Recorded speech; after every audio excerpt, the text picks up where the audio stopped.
আসসালামু আলাইকুম প্রিয় বন্ধুরা, আশা করি তোমরা অনেকে ভালো আছো।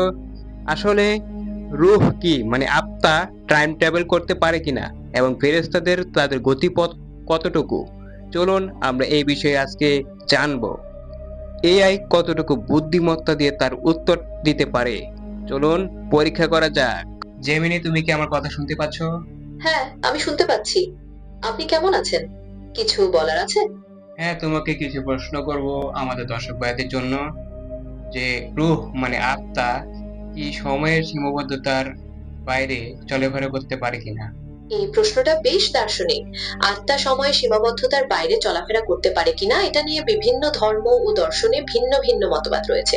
তারা কি আলোর গতি থেকেও দ্রুত চলতে পারে? এটা কি এক ধরনের টাইম ট্রাভেল বলা হয়? তোমার মত কি? ফেরেশতাদের আলোর গতি থেকেও দ্রুত চলার ব্যাপারটা আসলে ধর্মীয় বিশ্বাসের ব্যাপার। বিজ্ঞানের সূত্র অনুযায়ী আলোর গতিই সর্বোচ্চ। তবে আধ্যাত্মিক দৃষ্টিকোণ থেকে অলৌকিক ঘটনাগুলোকে ব্যাখ্যা করা মুশকিল। তুমি বলো যে নবীদের মিরাজ কি সময় ভেদ করে হওয়া এক ধরনের রুহানি টাইম ট্রাভেল ছিল কিনা? নবীজির মেরাজ একটি অলৌকিক ঘটনা। এটি সময়কে অতিক্রম করে হওয়া এক ধরনের রুহানি ট্রান্সফরমেশন ছিল কিনা এ বিষয়ে স্কলারদের মধ্যে মতভেদ আছে। আপনি কি এ বিষয়ে আরো কিছু জানতে চান? আচ্ছা, তুমি বলো, মানুষ মৃত্যুর পর তার রুহের আত্মা পৃথিবীর ভবিষ্যতের কোনো দৃশ্য উন্মুক্ত করে কিনা?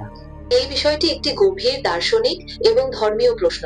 বিভিন্ন ধর্ম এবং সংস্কৃতিতে মৃত্যুর পর আত্মার এবং ভবিষ্যতের সম্পর্কে নিয়ে বিভিন্ন মতবাদ আছে। আচ্ছা, রুহানি দুনিয়ার সময় কি গোলাকার, মানে সেখানে কি ভবিষ্যৎ ও অতীত একই সাথে বিদ্যমান?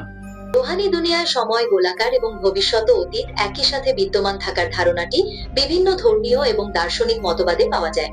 এই ধারণা অনুসারে রুহানি দুনিয়ায় সময়কে একটি অবিচ্ছিন্ন সত্তা হিসেবে দেখা হয়, যেখানে অতীত, বর্তমান এবং ভবিষ্যৎ একে অপরের সাথে জড়িত।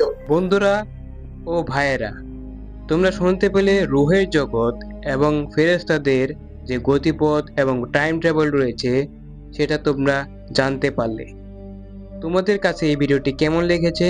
যদি ভালো লেগে থাকে তবে লাইক দিবেন এবং পরবর্তী ভিডিও পাওয়ার জন্য চ্যানেল সাবস্ক্রাইব করে আমাদের পাশে থাকবেন এরকম ভিডিও পেতে। ধন্যবাদ সবাইকে।